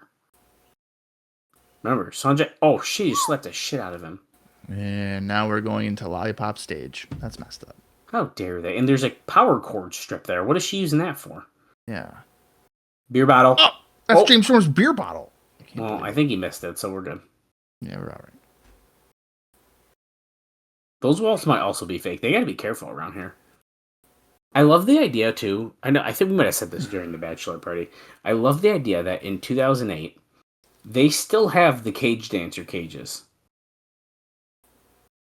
He just hit an elbow drop off of a ladder. Hey, there's a bar. Maybe this is the Pink Taco. Maybe this isn't backstage. Oh, I'm pretty sure it's backstage. Now they're in an Ace Young drum set. Wait, you're actually totally right about that, I feel like. And he's got Sonjay leaning up against the bar. He pushed a mop car at him. Oh my god, he's just chucking drums at Lethal. Oh, hey, he clobbered him real good in the back of the head right there. That curtain right there is literally to the next set for Impact. Karen is behind that curtain right now. Yeah, at her townhome. My neighbors are so loud today. It sounds like Lethal and Dutt are beating each other up. Do you think they thought they were... Oh, they just went through the wall. That's the same wall that Rhino freaking gored Abyss through. Well, it's very similar. That was cool. I did not expect that. Do you think that they thought they were hilarious when they called it the Pink Taco? Do you think they really thought that was good? Yeah. And then that fur flies at the Pink Taco. They thought that was a really good episode name. Yeah. Yeah. For sure. Yep. It's 2008, and we are hilarious. Pink Taco on TNA. I think we're past the TNA stuff. Think so? I don't know. Maybe it's because I knew that TNA was wrestling and I was like young, so I like never associated it with anything else. I don't know. JB is with Team 3D. Do you think they were stupid? Do you think we're dumb? You don't become 20-time World Tag Team Champions. You don't become one of the greatest tag teams to walk the planet by being stupid. Well, that is arguable. 1, you're not. Phenomenal opportunity. Wow, wonder who your partner's going to be. So he must have said that in that interview. And I missed that saying there, but...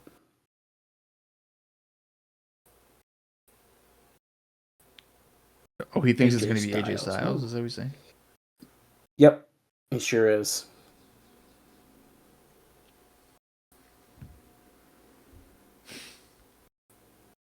Oh, I'm going to check in Karen's room to see where you've been all the dirty work.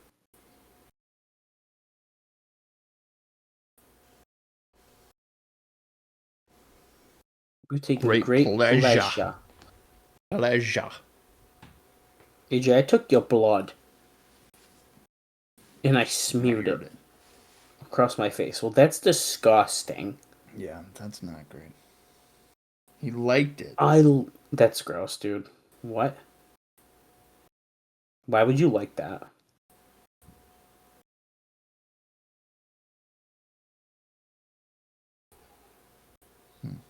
Homewrecker.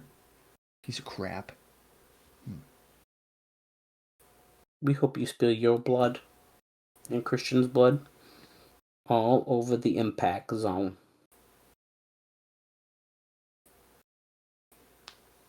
Blood, blood, broken necks, and more blood.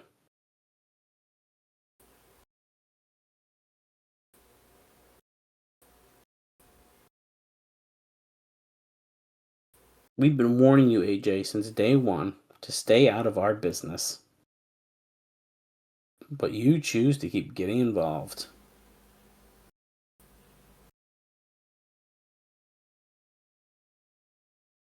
Is this how you show your toughness? Jesus.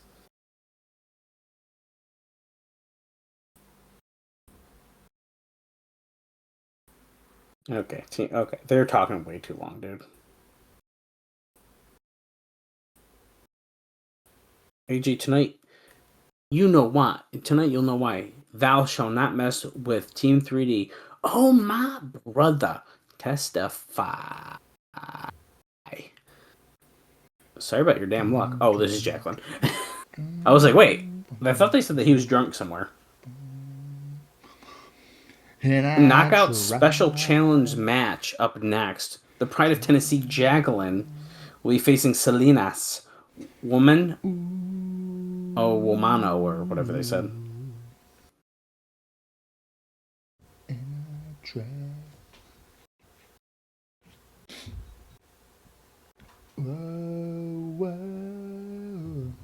Who's going to win this one? Oh, wait. Hold on. Salinas has her own song? Oh, it is Salinas. Yeah, I was going to say that's new music. Oh. But it's not. Because it's somebody else. I'm going to say that the winner of this match is going to be the fans. That's true. Has she had a singles match yet, Salinas? Oh, I guess she lost to Kong before, but...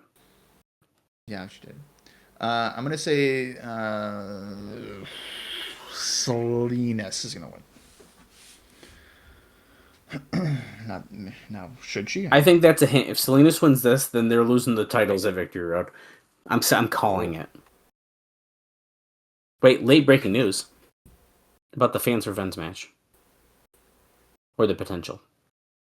Oh, you gotta go to TNA Mobile. Man. Take 76,000 right now. I ain't going to TNA to 76,000. Salinas missed a crossbody because Jacqueline moved out of the way. Slick Johnson keeping a real close eye on this match as both women are both wearing red and black. So you could get confused on who is bad and who is good.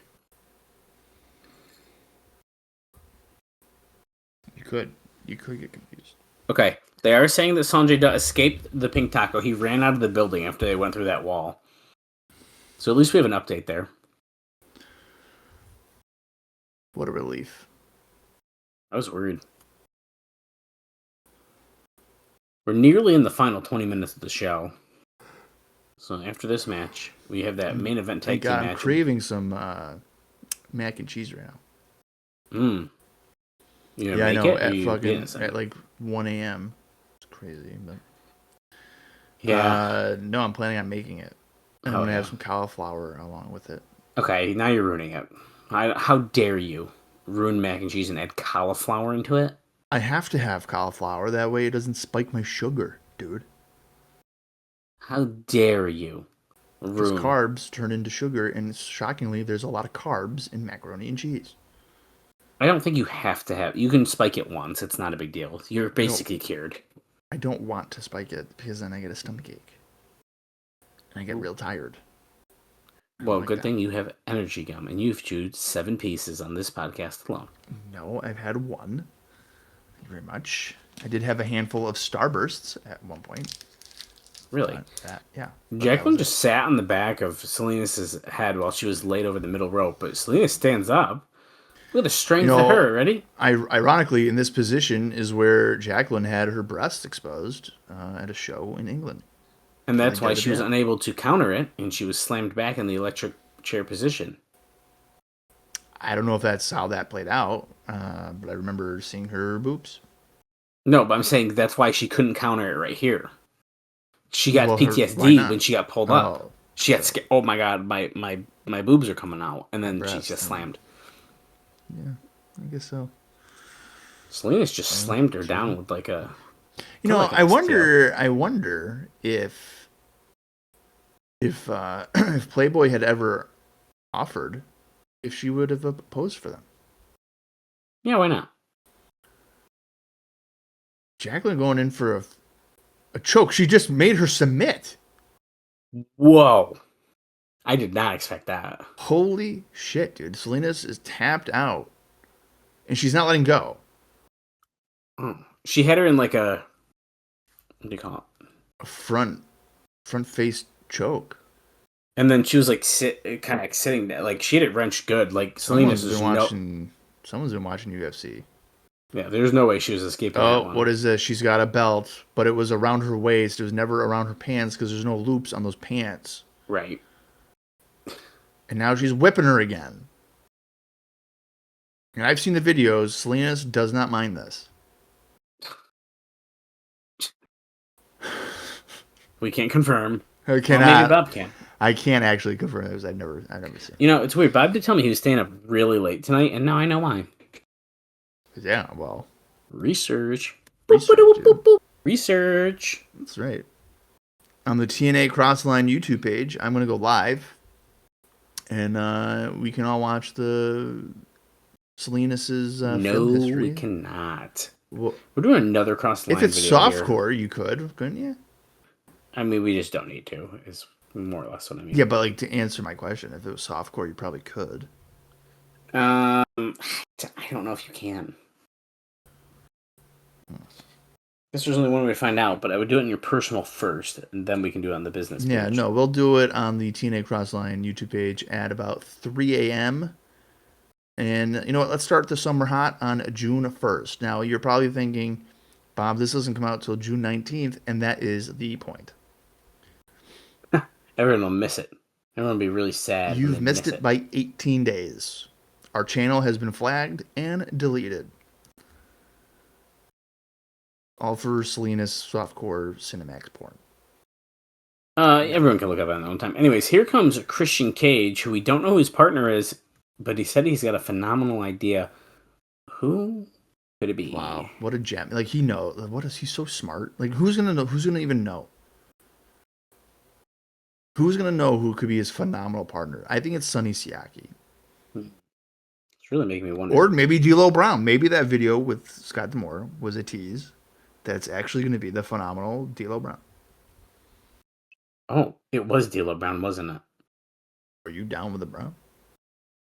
What would you do right now if there was? Are you with down with the Brown? If it was what? If it was the D'Lo Brown? Oh, it is AJ Styles. It is AJ, so we are not down with the Brown here. I'm pretty sure D'Lo Brown at this point is working for Ring of Honor. Actually, really? I'm pretty sure. Well, good for him. I'm going to do live. This will be on-air research that I can do. Unfortunately, Dallas will not let me do the Selena's on-air research. Well, it looks like I lied. He is back in WWE at this point, it looks like. Is that right? Where are we at? We're in June? He went back? Oh, yeah. Well, he'll be back in the WWE in about 11 days. Wrestling? Yeah. He's back on TV on July 21st. That's when he beats Santino Marella. I don't remember that at all. I definitely remember this. Because I think Santino was doing like, I'm going to beat all like Intercontinental champions or something. Okay, but he doesn't stay on TV. He's on Raw in November. And then it looks like I think he's gone. He's gone by the end of the year. His Ring of Honor stuff is 2009. Oh, okay. Team 30 were coming down the ramp, and Styles and Christian Cage went immediately after them. Still pretty weird that D'Lo's in Ring of Honor. But. Yeah, that's bizarre. If you're following along, we have 14 minutes, 33 seconds remaining, or 1 hour, 15 minutes, and 22 seconds into the show. Yeah. Also, I do want to call out, there's Victory Road posters ringside now, And it's 1000% clear it's Booker T versus Samoa Joe because they're both on the poster. The match is announced on the poster, even though technically it's not officially announced yet on TV. It has not been announced. I mean, I think it's pretty clear, but I don't think they made it official, did they? I think the challenge was issued. Yeah, I mean, it's probably pretty out. Yeah. Okay. Brother Ray and AJ are kicking off. Earl Hebner. Wait, is that Earl? Yeah, that's Earl. Yeah, Earl yeah. Hebner is the referee. Drop salt there by AJ. Because he is simply phenomenal. Don't you like AJ much more when he's like serious and not Yes. a goof? Yes, I do. He was a goof for too long. I mean, he was good at it, but He too was long. good. But yeah, it was pretty silly. And then one day he's just like, you know what? I'm tired of this. Right. Kurt, you're mean. You're a bully. Brother Devon decided, you know what? I'm not feeling it today. I'm gonna wear a t-shirt. Yeah, interesting decision. A man that was once very proud of his upper body. I mean, he does look like he's getting a gut. Yeah, I mean, he has been. So he might have stopped working out. Maybe he realized that TNA was not going to strap him up with the world title. They're So like, he sorry, figured, bud, but it's just not in the cards. not giving it to you. Yeah, this is not going to be a thing.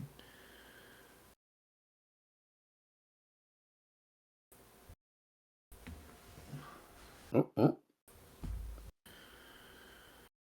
2. Here comes AJ. AJ and Christian being a pretty good tag team here. Uh-oh. Working Phenomenally peep show at the Pink Taco. Oof. Diva moved out of the way. Styles just slammed on the top turnbuckle, and referee's Peep distracted. Show.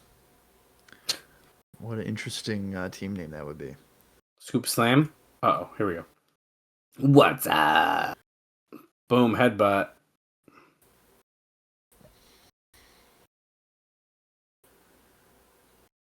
Where are they going? What are they doing? Are they getting a table or something? Don't they usually have it under the ring? Why is it on the side of the... Why was it near the entrance ramp, like in the back corner? That was weird, but okay. Brought to bring in the ring, Christian drop kicks it right into him. Yeah, I mean, the Team 3D's whole act is just dependent on the table. There's nothing about them that stands out. Nothing. Christian is telling Styles, go ahead, launch off my back. Wolf. Boom. Takes out both members of Team 3D. Cover him. 1, 2, 3. And we get a little replay action. Now, I will point out, I don't really feel like Brother Ray tried to catch him very well, but he at least landed on top of him, so it's fine. I was going to say, I mean, AJ was like directly on top of him. That was not a Miz type of like, hey, I'm not going to catch you. You're right. Or a Matt Cardona. Oh, dude. And he admits it. Like, I ain't doing it. Yeah, but like, why? I don't know. I feel like it's not complicated to literally catch somebody. To make sure that your opponent doesn't get seriously injured. Yeah. I mean, it's not like Mick Foley's flying off the cell and you're supposed to catch him.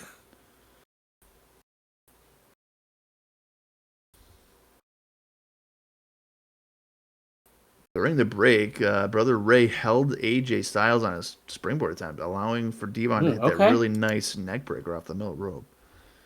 And Team 3D has dominated the match since. Big backdrop by Brother Ray. Brother Ray also wearing a t-shirt. Yeah, but he always does. The Devon, it was different enough that I was like, hang on a second. Yeah. That's not his normal fit. Brother Ray is biting Styles' nose. Yeah. Team 3D. Probably the best tag team in wrestling history, if you ask Brother Ray. Yeah, I mean, now that Rhino and Christian Cage can't team anymore, I mean, they got to be the only ones that we can name. You know, 20-time champions, which also means you've lost them 20 times. But hey, pretty good. They're just not letting up for a second.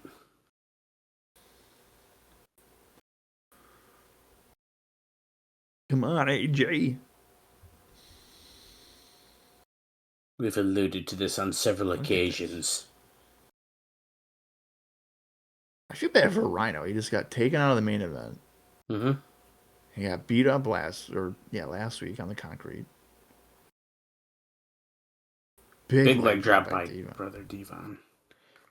That's it. He hit the leg drop. Now you know. Wrap it up. Brother. Oh, he did the Hogan pose too. That's copyright infringement.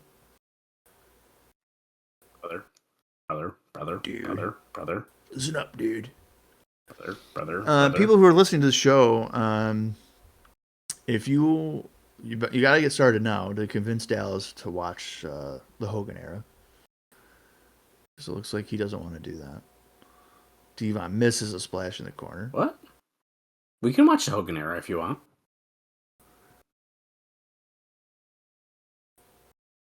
Up until a certain point. It'd be a lot.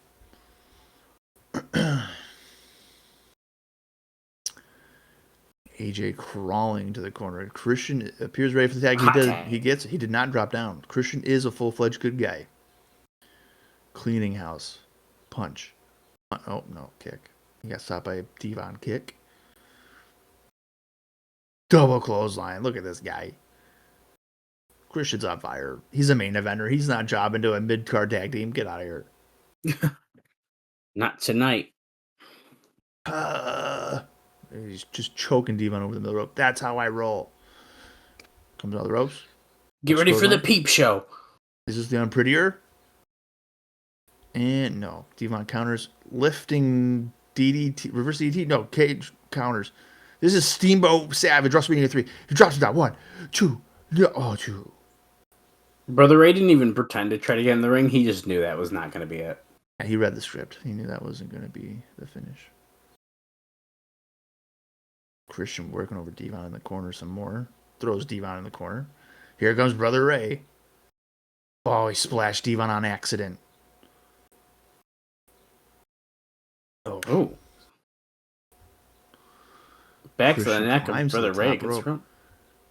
Frog splash. He hits it on Devon. 1, 2. No, Devon breaks up with an elbow right on the back of the neck. He was almost too slow with that. Very close to being too slow, but... Do you think Rhino's going to come out here? You know, I kept thinking that, but if they're saying he doesn't have a concussion, or he has a concussion, I don't know.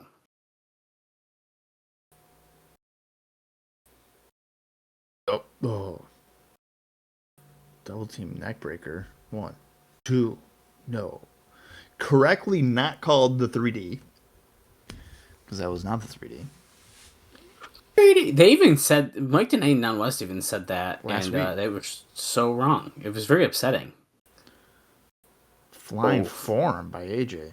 That was nice. Knocks Brother Ray off the apron. Starting in like 2016, that would be his finishing move. Scooping a slam on Devon. Christian. Oh, wait, they're both going opposite corner. Well, side corners. Double diving headbutts. Okay, not what I expected.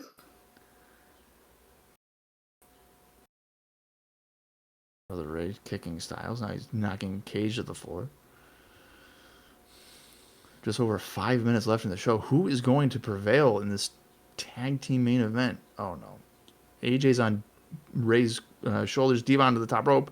The Doomsday Device. Oh, wow. 1, 2. No, Holy AJ kicks crap. out too. Oh, you know what, dude? Freaking Frank Trigg. He beat up Frank Trigg earlier. He's probably going to come out. Shit. Are we about to see one of the first angle-less episodes we've seen in a while? Oh, we haven't seen Kurt at all. You're right. Can't even see Kurt at That's all. bizarre. Her and Karana by Cage.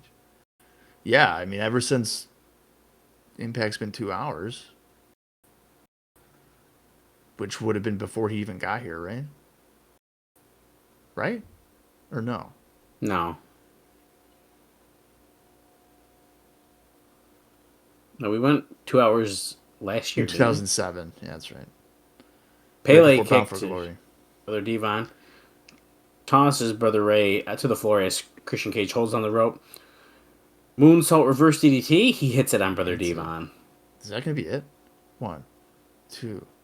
Oh my god. It is because Brother... He ain't taking that fucking Styles Clash. No, he's not. But who has he ever beat with a springboard reverse DDT? Nobody. This is like Samoa Joe winning the snap slam. Well, I do feel like he's won with that before. He has? I feel like he has. Wow. That's fun. Well, there's Kurt Angle. You know what? Wait. No, it's Frank Trigg. It's Frank Trigg. Which you knew that. At least he's coming out after there's a finish. And he's not ruining the match. Yes. That's fine with me. That's how you should do it. Just have him. He's pissed. Frank is acting like a father, and he's like, "Get over here right now, man! He scold you." How do you feel that it took him nearly 2 hours to get up to go confront AJ? I mean, AJ did punch him several times. 2 hours. Trigg wants to get in there and get a piece of him, but he's not even trying. Dude, I was gonna say it's Kurt. Shit! Oh shit! It's Kurt. It's impossible to go a whole episode without Kurt. Yeah, dude, there's no way. It's impossible. Ankle lock.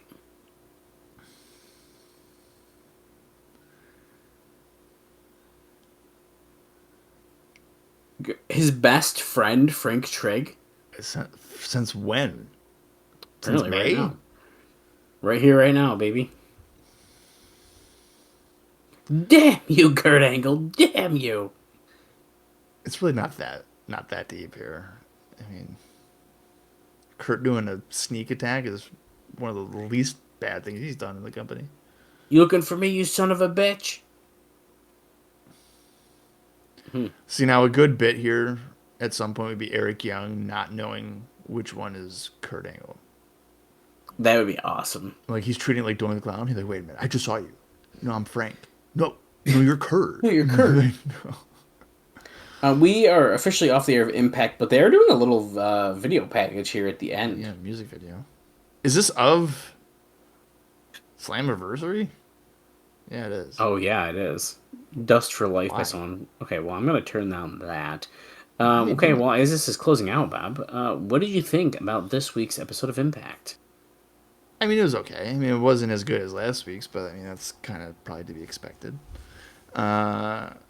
We know next week, Nash and Booker. Yeah, I mean, that's already something pretty big to look forward to. Yeah. So that's exciting. If you're a WCW fan, that should be pretty good. Right. But yeah, I think I agree with you. I mean, I liked it, but certainly not as much as last week. But in general, I do think this was overall a good episode. Yeah, I mean, there was good progression. You know, the Dutt lethal stuff. I mean, there wasn't really a wasted. It didn't feel like there was like a wasted segment, I guess. No, I don't feel like that either, actually. And even some things that you would say, oh, maybe this is wasted. Like sometimes the Kong challenge is just kind of there. That was really good, though. But they did really good, and it made it feel like, oh, can she be beaten during one of these? So Yeah. it's kind of fun. Yeah, that was good. Oh. All right. Well, this music video is still going, and for some reason, I mean, I could just click out of it, but No, we gotta wait till it's done. So we have 17 seconds. We're not ending this episode until right. this So you episode's might done. know, like, something could pop up and be like, "I'm gonna be there next week," and it's the Warrior. Like, No, I you will say never this know. this has been one of my least favorite musical additions to one of these. Like, I just don't like the song. Well, it should have been an Ace Young video package. And they should have edited. Oh, dude, they need to do one where it's like Sonjay edited it, and it's Sonjay and SoCal Yep. Val. Yep. That would be so fucking funny. Yep. They need to do that right now. That would be great. Or like, you know, if they end up together, film one where like Ace Young. Even is, better. like, to that. Even better. That would be really good. All right, our next episode is the June 26th, 2008 Impact Of course, there's going to be some more World X Cup tag team matches. We don't know who, but that's certainly a thing. And of course, it's been announced it's going to be Kevin Nash and Booker T, where Samoa Joe has said, Kevin Nash, you've been telling me all these things, but you know what? I don't even think you can beat Booker T, so why the hell am I even listening to you? So basically, Kevin Nash is going to be looking to really win to justify what he's been telling Samoa Joe, because if he can't beat Booker T, then maybe Joe's got a point. Like, why am I listening to what you're telling me? So be sure to join us next week for another edition of TNA Impact as we are heading towards Houston, Texas for some Victory Road on July 13th. So until next week, for Dallas Gridley, I am Bob Colling Jr., and this has been the TNA Across the Line podcast.